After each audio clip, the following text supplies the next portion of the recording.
Salut à toutes et à tous. La dernière fois, nous avons vu la phrase la plus complexe du texte. Nous allons maintenant voir une phrase beaucoup plus simple, l'avant-dernière du texte. Praecipui fuerunt inter coniuratos duo bruti, ex eo genere bruti, qui primus Romae consul fuerat et reges expulerat, et Gaius Cassius et Servilius Casca. On a donc ici trois verbes, un pronom relatif et trois conjonctions de coordination.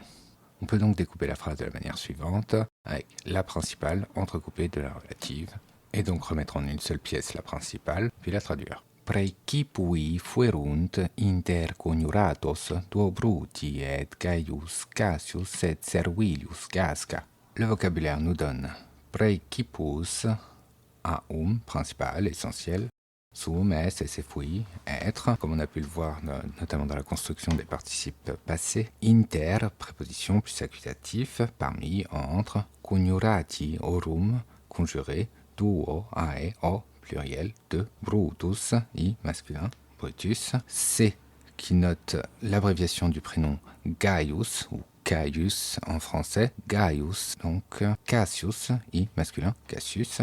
Servilius, i, masculin, Servilius, Casca, ae, masculin, Casca. On va s'attarder un moment sur le prénom Gaius pour expliquer que la lettre C, qui représente d'ordinaire le son que, note ici le son G, comme dans l'abréviation CN pour le prénom Gnaeus, celui de Pompée par exemple, comme Gaius est le prénom de César. La lettre G date du IIIe siècle avant notre ère, et pour les époques précédentes, le son G et le son que étaient marqués par la seule lettre C. Occasion de dire ou redire que la graphie et la phonologie sont deux choses distinctes, qu'une langue est avant tout un ensemble de sons et que la manière dont on note ces sons peut entraîner une mauvaise interprétation du système phonologique d'une langue. C'est d'ailleurs la raison pour laquelle quand on voit C, on prononce le son que et qu'on dit Caius plutôt que Gaius en français.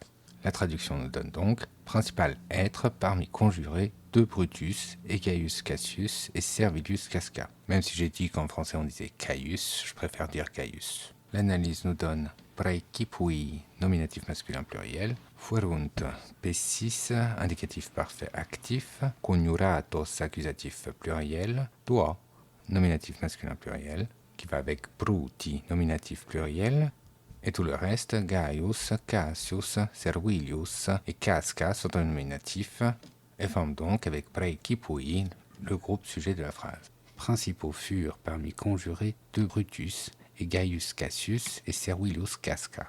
Les principaux furent parmi les conjurés de Brutus et Gaius Cassius et Servilius Casca. Ex eo genere bruti, qui primus Romae consul fuerat et reges expulerat. Je ne l'ai pas mentionné précédemment, mais en jaune, ce sont les mots qu'on a déjà vus. Donc c'est à la fois pour garder de l'espace sur la diapo et pour simplifier que je ne les remets pas. Je ne suis pas sûr que ce soit forcément probant, mais au moins à titre de test, j'ai fait comme ça. On a donc pour les noms qu'on n'a pas vus, genus, eris, race, origine, espèce. On a l'exemple typique du mot qui est porteur de notions qui ne sont pas particulièrement intéressantes. Et typiquement, on va traduire genus par peuple ou famille. À noter que c'est genus qui nous donne la notion de genre, qu'il soit grammatical, social ou dans la classification du vivant. Et quand on parle de genre humain, on parle donc du genus homo.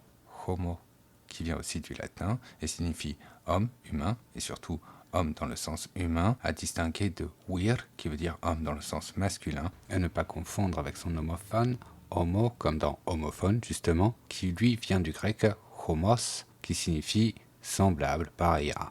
Genus vient lui de la racine indo-européenne gen, qui nous donne notamment genitor, géniteur, et donc exprime véritablement cette notion de naissance, origine, famille au sens large, que l'on retrouve notamment dans l'anglais kin, et du coup genre, que l'on retrouve aussi en anglais avec kind.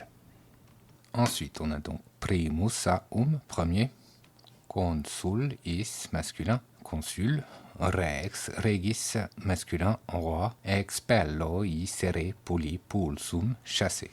Consul est tout à fait transparent, rex, on peut le reconnaître de T-rex, Tyrannosaurus rex, et expello, on peut le déduire d'expulser. Ce qui nous donne, à partir de cette espèce de Brutus qui, premier, Rome, consul, être et roi chassé. Et je me rends compte que j'ai pas mis EO parce que j'ai hésité, comme on avait déjà vu EUM, le catégoriser comme déjà vu ou pas, mais c'est le cas. C'est le pronom icéaïde. EO, c'est donc de l'ablatif singulier du pronom icéaïde, ce, cette, cela, qui ici agit en complément à l'ablatif de la proposition ex et va avec genere pour à partir de ce genre, cette espèce.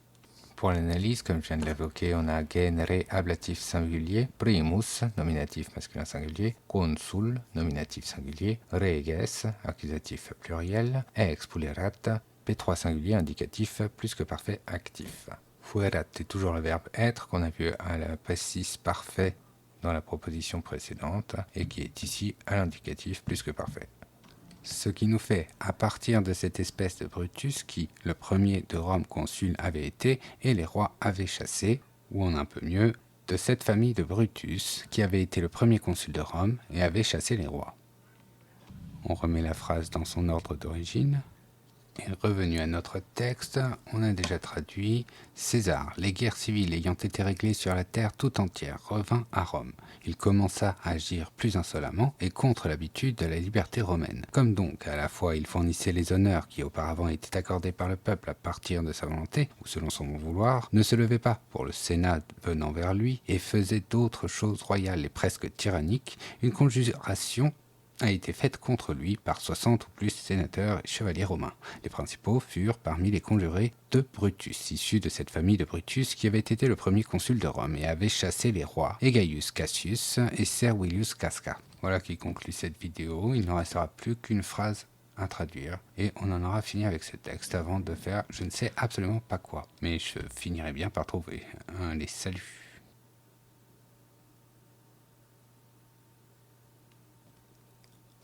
En vrai, espèce de Brutus, c'est quand même vachement drôle.